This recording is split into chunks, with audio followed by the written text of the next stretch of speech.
Dark Desert Highway here, and today we're going to be talking about the Bible. We're going to be in Numbers chapter 13 and 14 today, and we're going to talk about how the Lord came to a decision where his people were going to wander for 40 years.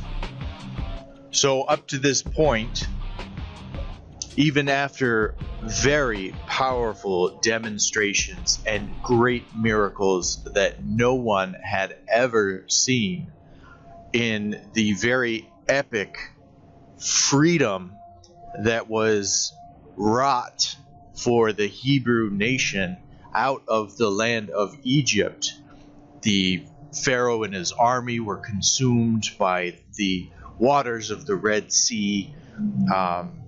They came up onto Mount Sinai, where the Ten Commandments had been given to Moses. They messed up. Then they got the Ten Commandments again, and here they are, post miracles, after many miracles had been done in the sight of the Hebrew nation. Here they were. They finally made it to the brink of the promised land, the land that the Lord had promised to give them. But there was a problem. It was inhabited, and it wasn't just inhabited by normal, regular people. It was inhabited by giants. So even after powerful demonstrations and great miracles that no one had ever seen before, reassuring the Hebrew nation the reality that a great God like no other was going before them with a pillar of fire by night and cloud by day, it led them up to this point.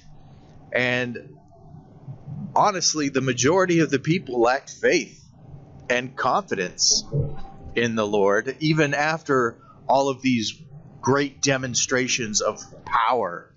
And they had come to a point where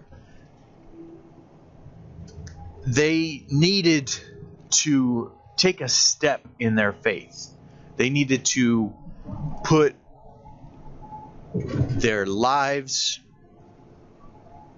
into the hands of the Lord. And when it came time to do that, they backed off. They completely backed off. But let's look at the story here, because the Lord's word speaks for itself.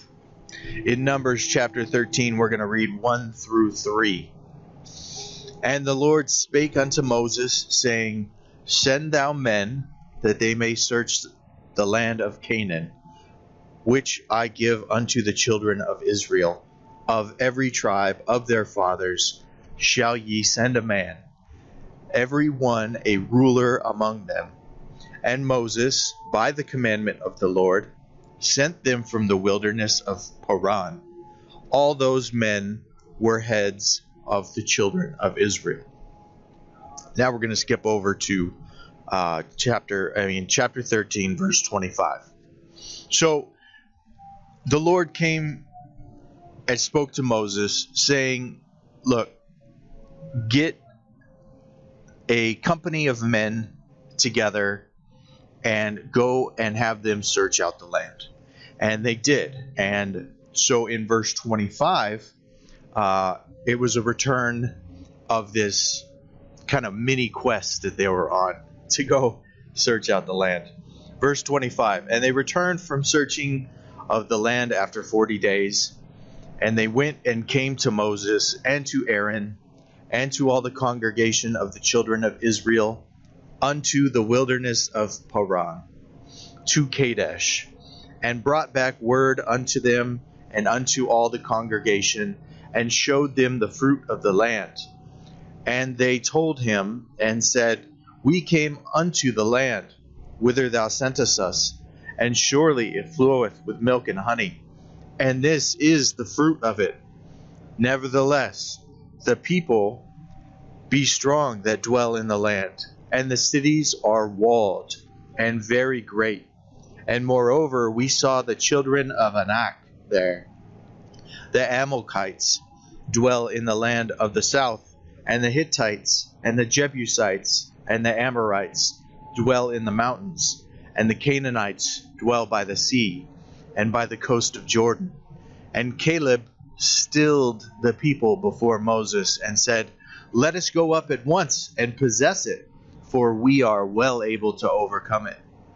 But the men that went up with him said, We will not be able to go up against the people, for they are stronger than we.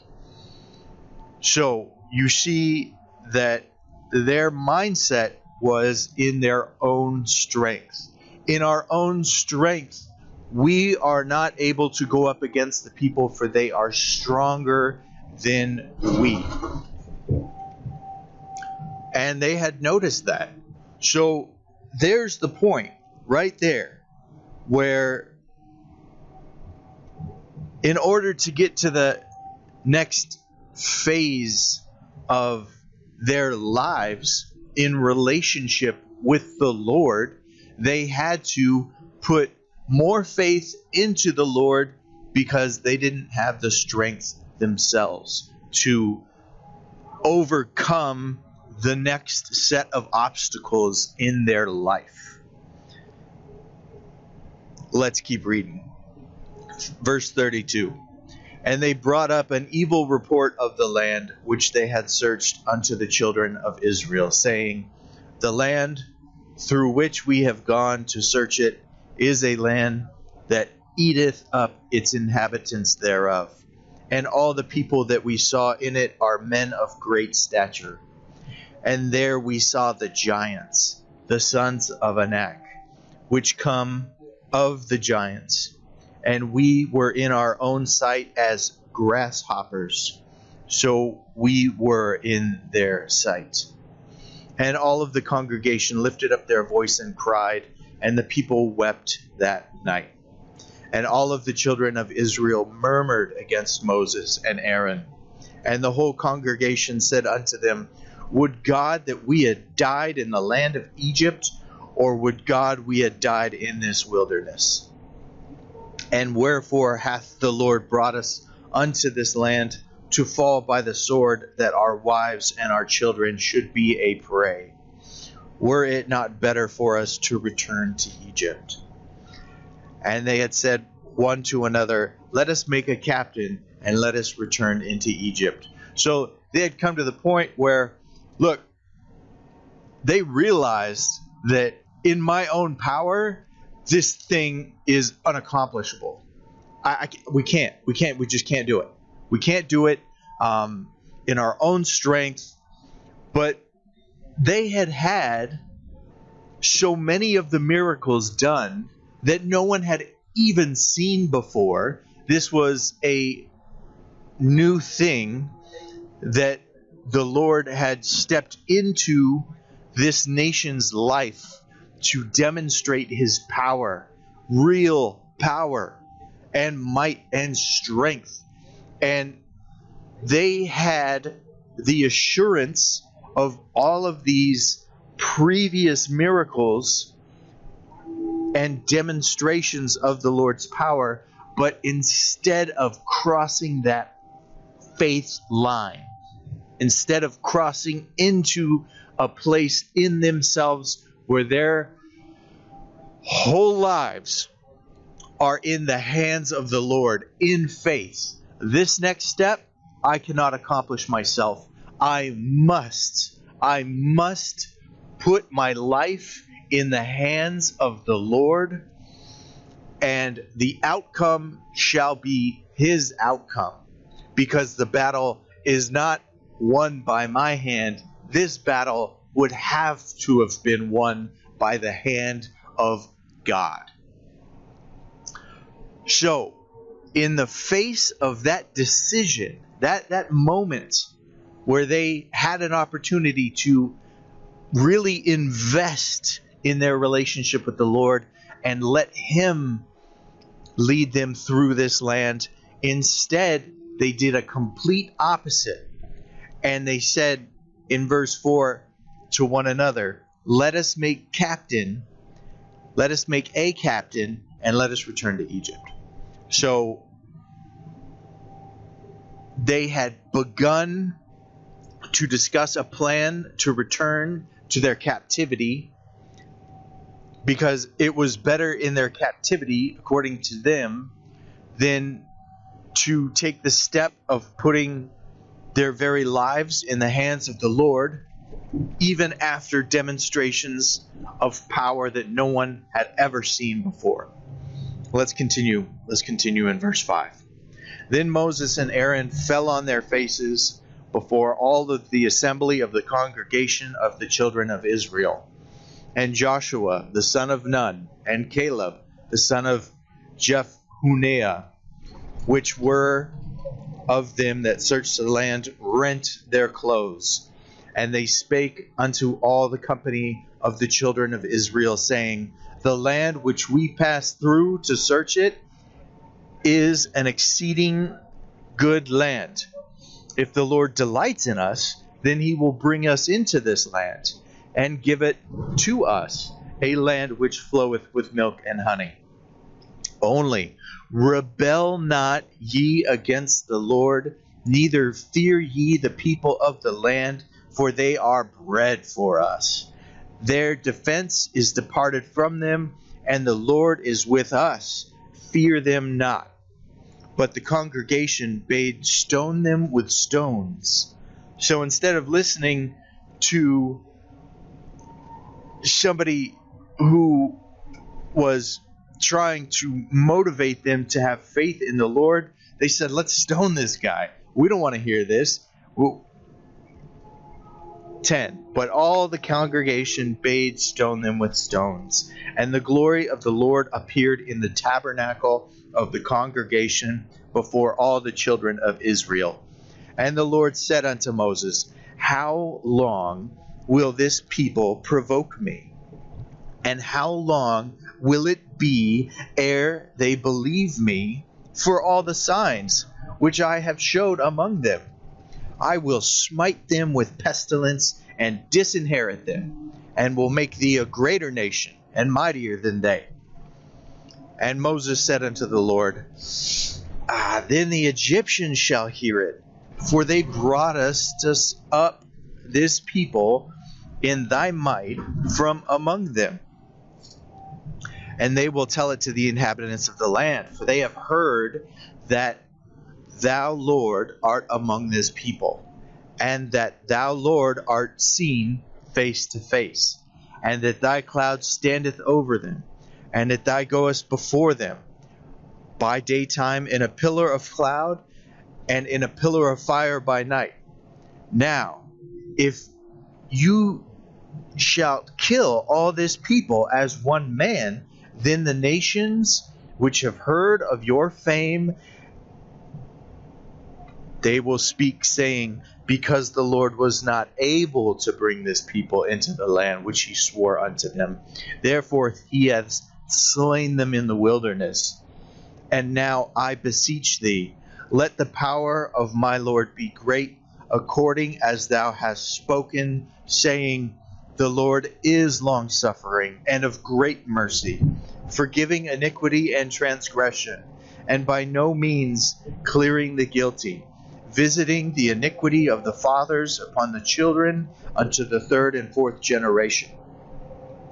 Pardon, I beseech thee, the iniquity of this people according unto the greatness of thy mercy, and as thou hast forgiven this people from Egypt, even until now. And the Lord said, I have pardoned according to thy word. But as truly as I live, all the earth shall be filled with the glory of the Lord, because all those men which have seen my glory and my miracles which I did in Egypt and in the wilderness, and have tempted me now these 10 times, and have not hearkened unto my voice, surely they shall not see the land which I swear unto their fathers, neither shall any of them that provoked me see it. This is a really scary point in a relationship with the Lord. It seems to be, from reading this book, that we are given many opportunities to put our faith and our confidence in the Lord. And situations happen in our lives where we don't have the strength to do it ourselves. But the Lord has demonstrated his great power and presence in our lives. And there needs to be a point in our relationship with him where we lean heavily on him, because he is able. Now, you can see here that the Lord has given the Hebrew nation many opportunities. In 22, because all those men which have seen my glory and my miracles, which I did in Egypt and in the wilderness, and have tempted me now these 10 times, and have not hearkened to my voice. So this isn't a situation where you're just hearing about the Lord. This is a situation where the Lord is there. You know about him. He has introduced himself to you. He has demonstrated time after time his ability and his power and his presence.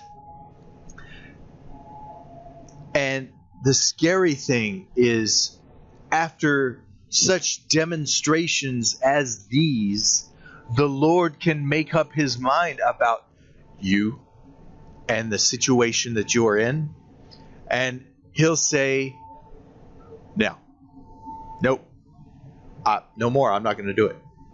I was going to do it, and I was going to lead these people into the promised land, and the battle would have been theirs today. And they would be able to go from the wilderness into the promised lands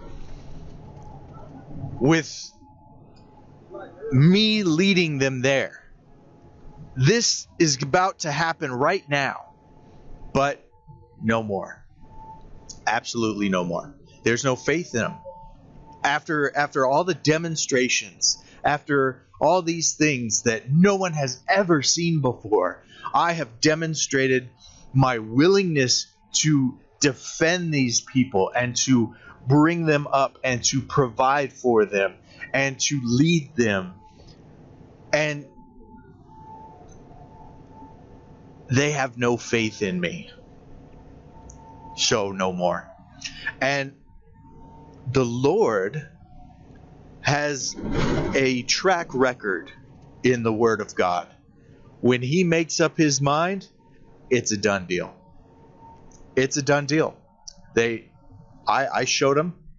They should have had faith in me. They could have had faith in me. I wanted them to have faith in me, but they refuse and rebel and continue to seek the life they had before I was in their life. And because of that, the things that I was going to do for them, no more. And we're about to see that. Verse 23. Surely they shall not see the land which I swear unto their fathers, neither shall any of them that provoked me see it, but my servant Caleb, because he had another spirit with him, and hath followed me fully, him will I bring into the land whereinto he went, and his seed shall possess it. Now the Amalekites and the Canaanites dwelt in the valley. Tomorrow turn you and get you into the wilderness by way of the Red Sea. And the Lord spake unto Moses and unto Aaron, saying, How long shall I bear with this evil congregation which murmur against me? I have heard the murmuring of the children of Israel, which they murmur against me. See, the Lord is listening, and he is not far away.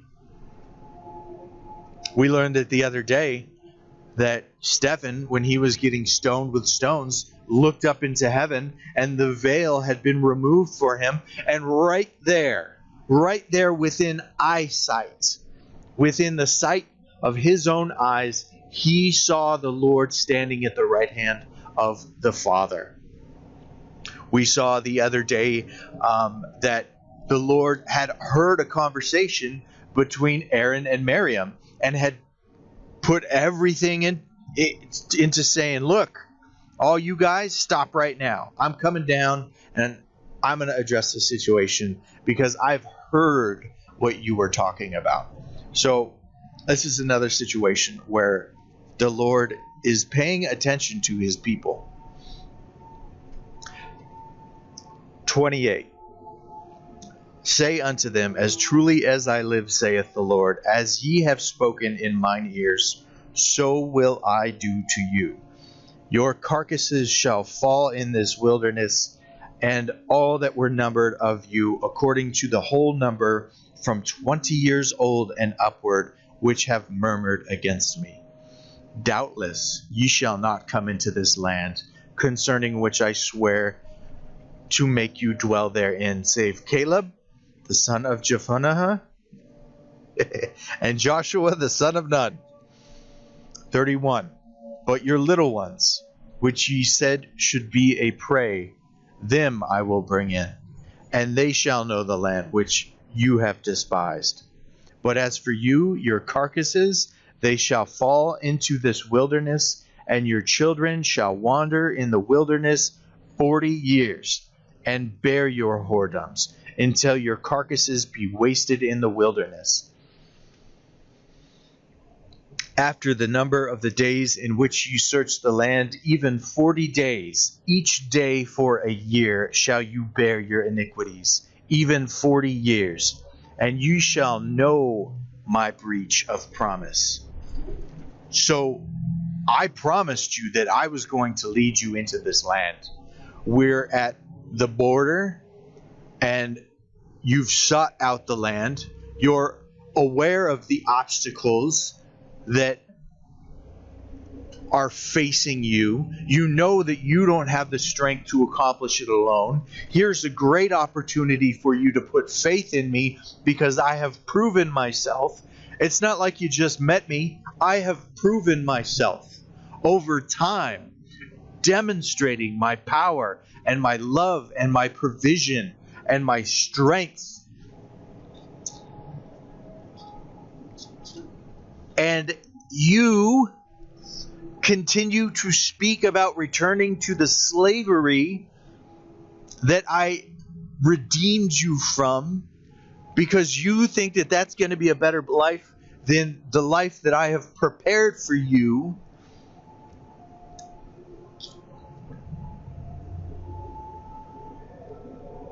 Man. Verse 35. I, the Lord, have said, I will surely do it unto all this evil congregation that are gathered together against me. In this wilderness they shall be consumed, and there they shall die. And the men which Moses sent to search the land, who returned and made all the congregation to murmur against him, by bringing up a slander upon the land. And that's what they're doing. They're talking. They're murmuring. And they're saying, "Oh, Egypt was better, and we had food, and there weren't so many restrictions, and I had the freedom to do, But they didn't. They were slaves. They were slaves of this land.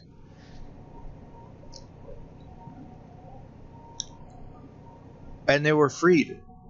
And all they can think about, instead of putting faith in the strength of the Lord after he has demonstrated his ability to redeem, to lead, to provide, and all I hear is complaining.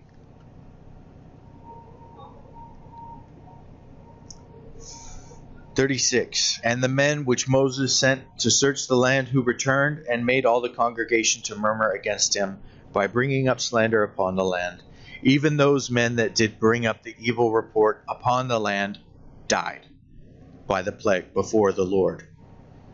But Joshua the son of Nun and Caleb the son of Jephunneh, which were of the men that went to search the land, live still.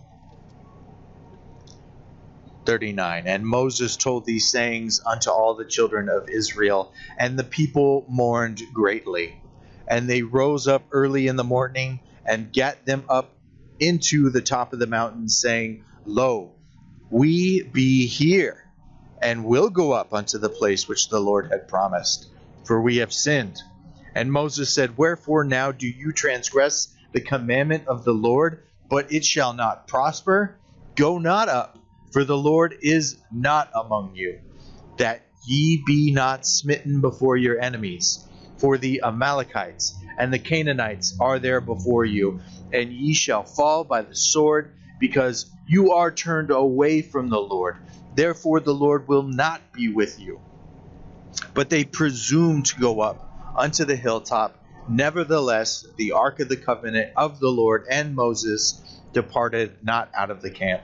Then the Amalekites came down, and the Canaanites which dwelt in the hill, and smote them, and discomfited them, even unto Hormah. So, here it is. You had your opportunity.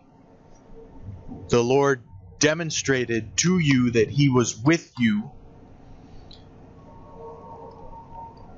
And when it came time to put faith in Him, you thought about your life previously, tried to appoint men to go back to that life and lead you back into that life, instead of walking in victory and in confidence into the land that the Lord said that you should possess, even though there were obstacles to be faced that may have been too great for you, but the Lord was there. He demonstrated that. And then once the Lord made up His mind because of the unfaithfulness and murmuring of the people, that was it. It was a done deal. Look, I was going to lead you into victory, but you have no faith in me. So now I'm going to cause you to wander. You're going to be wandering for 40 years. 1 year for every day that you went to go search out the good land that I had promised to give you. You're going to wander now. And the Lord caused them to wander, even at the brink of them occupying the promise that God had promised to them. Instead of having faith, and the Lord said, it's done. I've made up my mind. And that's the scary thing about the Lord making up His mind, because He sticks to His word. And then the people say, you know what, we're going to do it anyways. Let's go up and try to do this. And they're warned, don't do this. The Lord is no longer with you. You had your chance. You blew it. Now it's to your children. Now the promise is to your children, who you said was going to be fodder for the enemy. They'll get it. You're not going to get it. I showed you. The Lord said, I showed you my strength. I showed you my provision.